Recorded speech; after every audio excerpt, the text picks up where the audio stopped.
Hey everyone, it's Amy, the Skin and Lash Lady. And I'm going to do microneedling in my art studio because why not? I've been trying to make this video for the past 2 weeks and life just gets in the way.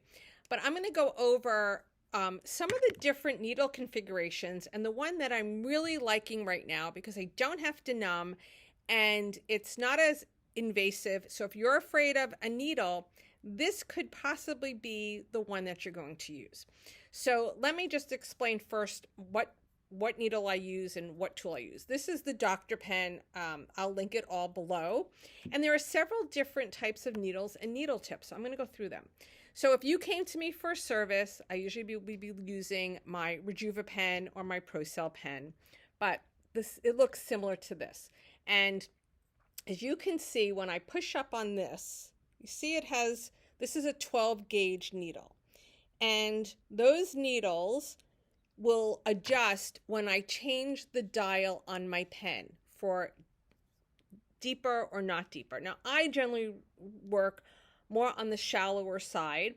It's not about redder is better and you don't need to draw blood. So there's this concept that the longer the needles and the stronger the needles, the best result. We never want to go too deep. And as a licensed esthetician, depending on the state, we are regulated of where we can work. But I generally never work with my needles past like 1.0 out. I'm usually in the 0.5 area. I'll be very honest. As long as I can get the skin to pink up, I am not super aggressive because you can tear the skin.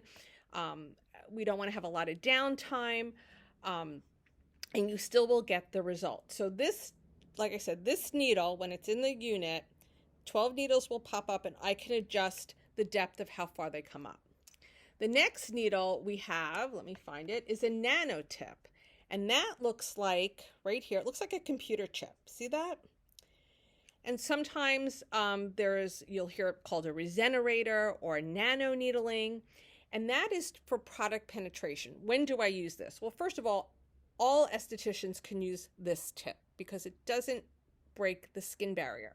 It opens up the skin enough to penetrate product in and to stimulate collagen production. But we also would not be using this with any active. So remember, we never needle in vitamin C or anything that's an AHA or a BHA. So we would be needling in usually hyaluronic acid serum. But it does create some exfoliation as well as stimulation for collagen production. It just takes longer than using a needle, okay? Now this is my new favorite thing. So, my new favorite needle. So one of the things when microneedling became more available for home use was needles that had all these different configurations. Like I just showed you this longer needle that I can change depths. So this is a 36 needle, but you see how short those needles are? You see how compact it is and short? No matter what depth I have on my dial, this needle will never get too long. It'll always stay as short as that needle. Okay, so it actually is a 0.25, which is fine when you have this many needles.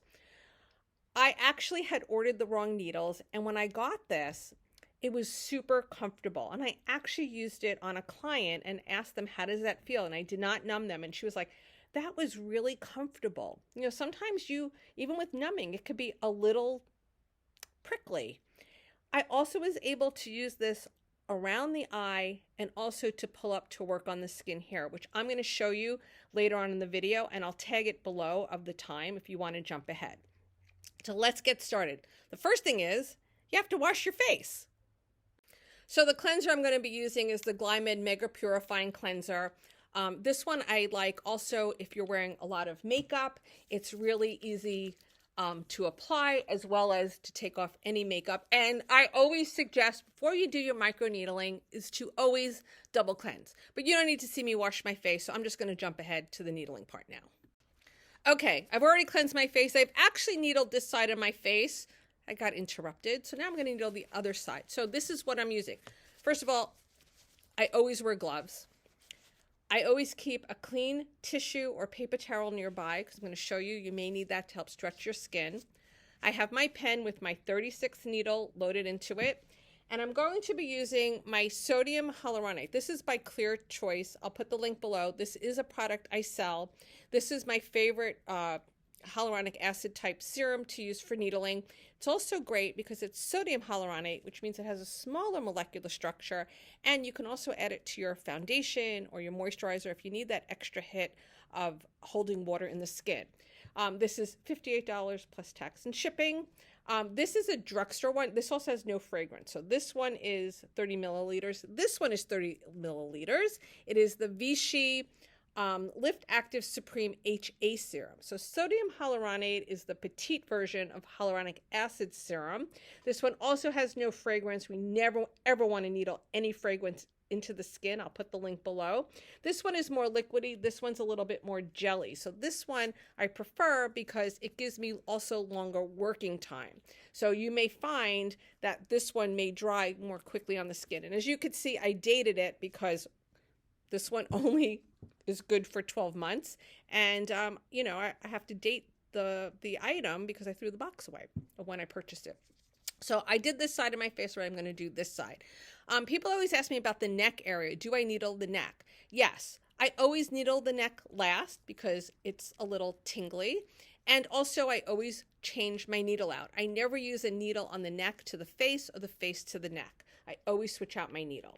So I put a little bit of my sodium hyaluronate on back of my glove.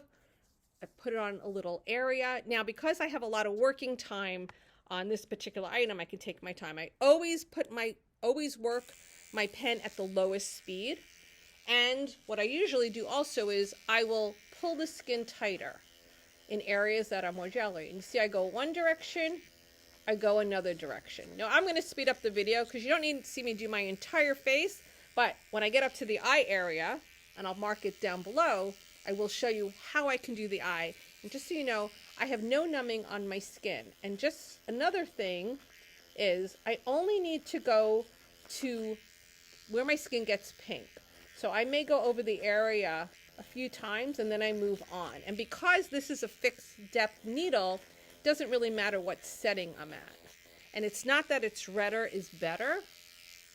And if you're a woman of color, we never want to cause post-inflammatory hyperpigmentation, so we never want to go super deep on the skin. And I would not hesitate to put this on any of my darker complexion clients. And because I'm not numbing, I can actually see the redness or the pinkness come up faster, because a lot of times when you numb the skin, there's a vasoconstrictor in that, and a lot of times you won't know how deep you're working. All right, I'm going to speed up the video and just work on the face, and I'll stop when I get to the eyes.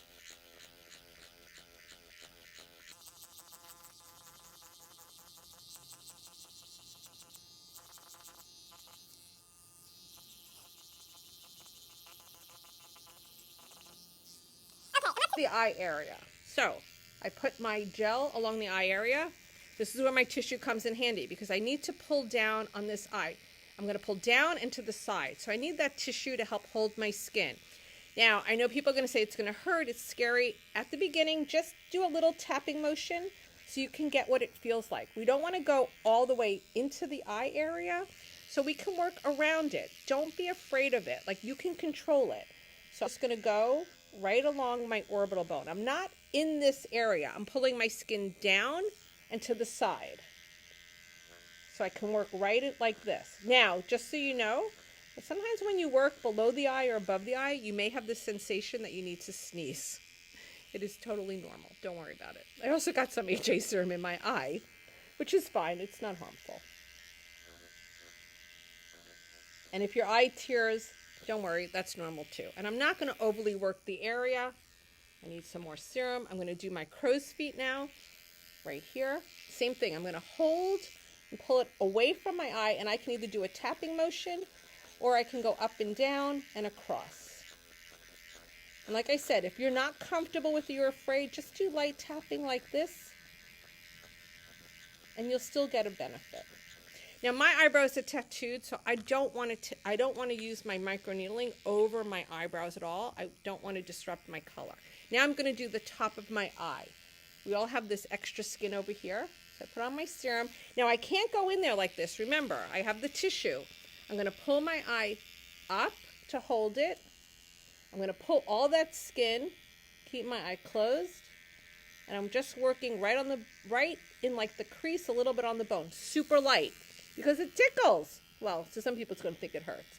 If it bothers you a little, you could do light tapping. I prefer to do this, and I'm probably going to sneeze.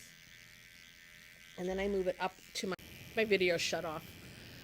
So now back to the eye, and I go just under my eyebrow. Remember, I don't want to go over my tattoo. And now I'm going to work a little bit right in here. And this is tricky for some people as well. I'm pushing it over to get out of my eye area. And I could do light tapping, but I'm just going to roll it. And I'm going to sneeze. Well, it didn't happen. And that's basically all it is. Don't be afraid of it. Don't press hard. Keep it on the lowest speed. Like I said, I'm pulling down and to the side. So I'm putting the skin onto the bone area or out of the way from my eye socket so it's easier for me to work on and more comfortable. I'm going to finish the rest of my face and I'll be back. I forgot, here's a tip when you're working on the upper lip area. You can either do the stamping motion, and it also helps to stretch the skin. The tighter the skin is, the more comfortable it'll be. Or you can do a rolling motion. I like to do circles. Do not go over the vermilion line. You can also give yourself a cold sore, or anything like that. We don't want a needle in that area. I do like to use the tissue to pull on one side. Now I have a broken capillary right there, so I'm going to avoid that. That was from fibroblast training. Don't even go there with that.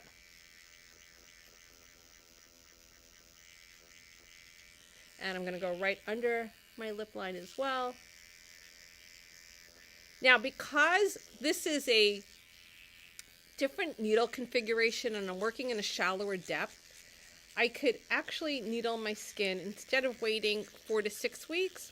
I can actually do it a little closer at like 2 to 3 weeks. I know there are some people that they just want to keep doing it, but we need time for the collagen to go from baby collagen to mature collagen. But like I said, because I'm working at a shallower depth and I can work the eye area with this needle, I don't have as long as the time to wait for that to develop. I'm going to do my neck and I'm going to come back with some helpful tips as well. Okay, as you can see, I've done my neck and it's red. And my skin may not show up on camera, but it's kind of tingly and spicy, and that's perfect.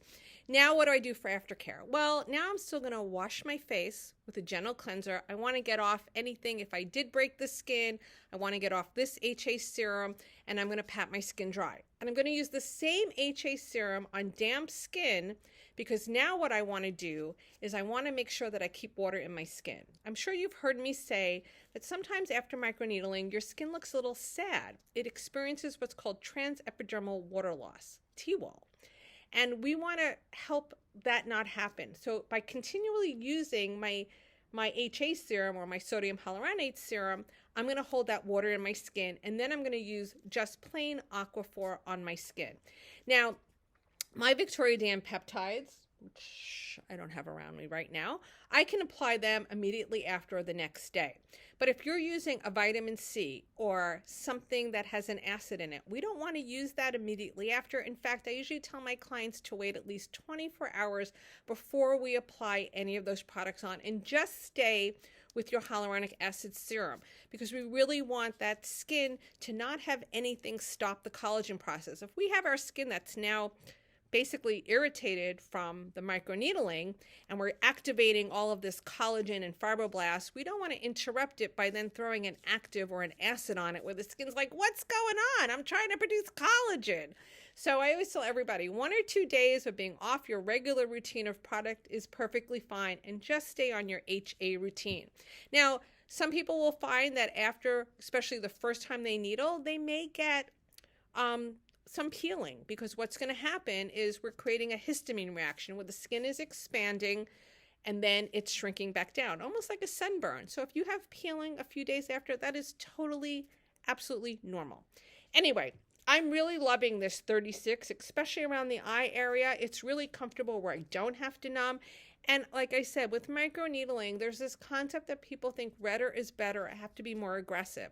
And that's not true. And it's also really important that at the darker or more melanin rich your skin is, we can't be that aggressive with certain protocols because we don't want to cause post-inflammatory hyperpigmentation. So let me know if you have any questions. I'll link everything below, but I'm really enjoying this new needle, and I think this is going to be my go-to needle, especially around the eyes, because it is so comfortable to use. So that's it, and don't forget to wash your face.